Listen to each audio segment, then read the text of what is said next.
Hola, mi nombre es Janet Díaz García, estudiante de la Universidad Digital del Estado de México. Hoy les traeré en este video el análisis acerca de los desafíos y derechos, la situación de los pueblos indígenas en México. Para iniciar con este tema, primero vamos a ver quiénes son los pueblos indígenas en México. Son grupos culturales y sociales que comparten vínculos ancestrales con el territorio, como los nahuas, mayas, tepehuas y mazahuas, entre otros. México es un país pluricultural con más de 68 pueblos indígenas, cada uno con su propia lengua, cultura y cosmovisión. Ahora vamos a ver el primer desafío, que es la lucha por la tierra y el territorio. La tierra es mucho más que un simple recurso económico para los pueblos indígenas. Es la base de su identidad, cultura y supervivencia. El territorio es donde se encuentran sus sitios sagrados, donde cultivan sus alimentos, donde transmiten sus conocimientos ancestrales y donde se forjan sus lazos comunitarios. Por lo tanto, el control sobre su tierra es un derecho humano fundamental. El problema, a pesar de su profundo vínculo con la tierra, a lo largo de la historia, los pueblos indígenas en México han sido despojados de sus territorios ancestrales. Este despojo ha ocurrido de diversas formas y ha tenido consecuencias devastadoras para sus comunidades. Posteriormente, vamos a analizar las causas y efectos del despojo territorial. El despojo de las tierras indígenas no es un accidente. Es el resultado de un modelo de desarrollo que prioriza los intereses económicos por encima de los derechos humanos y la sostenibilidad ambiental. Las principales causas del despojo son proyectos extractivos, la minería a cielo abierto y la tala ilegal de árboles son algunas de las mayores amenazas que enfrentan estos pueblos indígenas. Los proyectos de infraestructura, las construcciones de presas hidroeléctricas, carreteras y megaproyectos turísticos a gran escala, por ejemplo, el Tren Maya, desplazan a las comunidades, fragmentan sus territorios y alteran sus formas de vida tradicionales. Expansión agrícola y ganadera.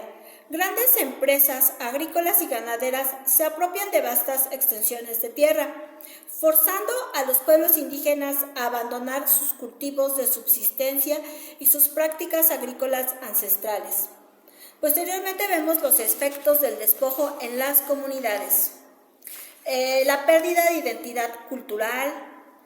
Al perder la conexión con su tierra, las comunidades pierden también sus sitios sagrados, sus prácticas ceremoniales y los conocimientos transmitidos por generaciones ya no se dan. Impacto ambiental y en la salud. La contaminación de ríos y suelos afecta directamente la salud de las comunidades, comprometiendo sus fuentes de agua y alimento. También vemos que como efecto tenemos la violencia y migración forzada. La resistencia de las comunidades ante estos proyectos a menudo causa y provoca violencia, intimidación y amenazas. Esto obliga a muchas familias a migrar, perdiendo sus lazos comunitarios y su arraigo territorial. Posteriormente veremos el marco legal nacional e internacional. La problemática de los pueblos indígenas no se debe a la ausencia de leyes, sino a la falta de aplicación de las mismas. Existe un sólido marco legal que protege sus derechos a nivel internacional y nacional. A nivel internacional tenemos la Convención 169 de la OIT. Este es uno de los tratados más importantes. Establece la obligación de los gobiernos de consultar a los pueblos indígenas y tribales antes de emprender cualquier proyecto que pueda afectar sus territorios o sus formas de vida. Reconoce el derecho a la tierra y al territorio. También vemos la Declaración de la ONU sobre los derechos de los pueblos indígenas, que fue adoptada en el 2007. Esta declaración reafirma el derecho a la autonomía y la libre determinación. Subraya que los pueblos indígenas tienen derecho a conservar y fortalecer sus propias instituciones políticas, jurídicas, económicas y culturales. A nivel nacional tenemos en el artículo 2 de la Constitución mexicana Este artículo reconoce la composición pluricultural de la nación y establece los derechos de los pueblos indígenas a la autonomía y la libre determinación. En la teoría garantiza el respeto a sus sistemas normativos internos y la consulta en la toma de decisiones que los afecten. El problema es que aunque existe un marco legal robusto, en la práctica su implementación es deficiente. Los proyectos extractivos y de infraestructura a menudo se aprueban sin una consulta previa, libre e informada, y las comunidades se enfrentan dificultades para defender sus derechos en los tribunales, lo que demuestra la falta de voluntad política para hacer cumplir la ley. Ahora vemos la falta de acceso a la justicia. La discriminación no solo es social, sino que está profundamente arraigada en las instituciones. Para los pueblos indígenas, el sistema de justicia en México no siempre es un aliado, sino a menudo un obstáculo. Como primer obstáculo vemos las barreras idiomáticas y culturales. La primera y más evidente barrera es el idioma. Muchos miembros de comunidades indígenas no hablan español o no lo dominan, y en los tribunales la ausencia de intérpretes y defensores bilingües es una constante. Esto impide que puedan entender sus cargos en su contra o expresar su versión de los hechos. También vemos los juicios injustos. La falta de un debido proceso es común. Sin una representación legal adecuada, los indígenas son más propensos a ser juzgados injustamente, a menudo por delitos que no cometieron o que están relacionados con sus costumbres ancestrales. Esto lleva a un alto número de indígenas encarcelados de forma injusta. Luego vemos la criminalización de la protesta. Cuando los pueblos indígenas defienden sus tierras o recursos, sus protestas son frecuentemente criminalizadas. Se les acusa de delitos como despojo o alteración del orden público para silenciar sus demandas y justificar el uso de la fuerza en su contra. Este patrón de criminalización sirve para debilitar su resistencia y legitimizar el despojo. Luego vemos la discriminación sistemática.